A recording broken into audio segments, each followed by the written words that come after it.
So how does California just snub its nose once again at the rules, the laws, the guidelines, and I'm sure the California schools are going to try to figure out an end run on the Supreme Court decision on affirmative action as well. Lena, how do they get away with all of this?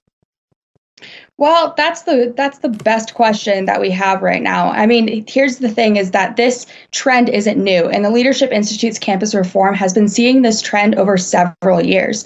Just recently in February, there was a professor at the University of Alabama that was actually forced out of his job because he didn't want to comply with these DEI policies.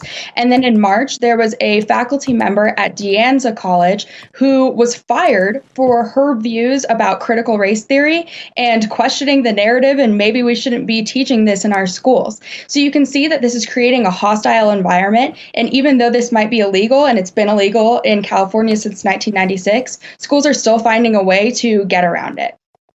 Yeah, it doesn't seem that the rules or the laws matter to a lot of these institutions.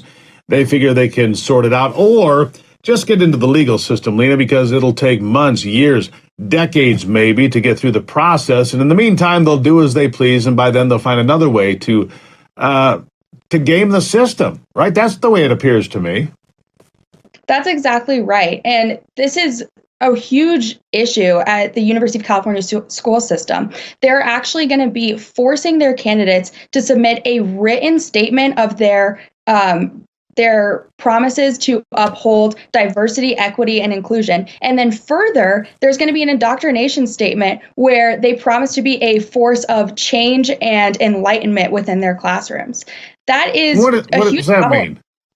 Well, what is this enlightenment of DEI enlightenment and ESG enlightenment and social justice enlightenment and environmental justice enlightenment? There's so much justice going on, Lena. I just feel justified to say it all.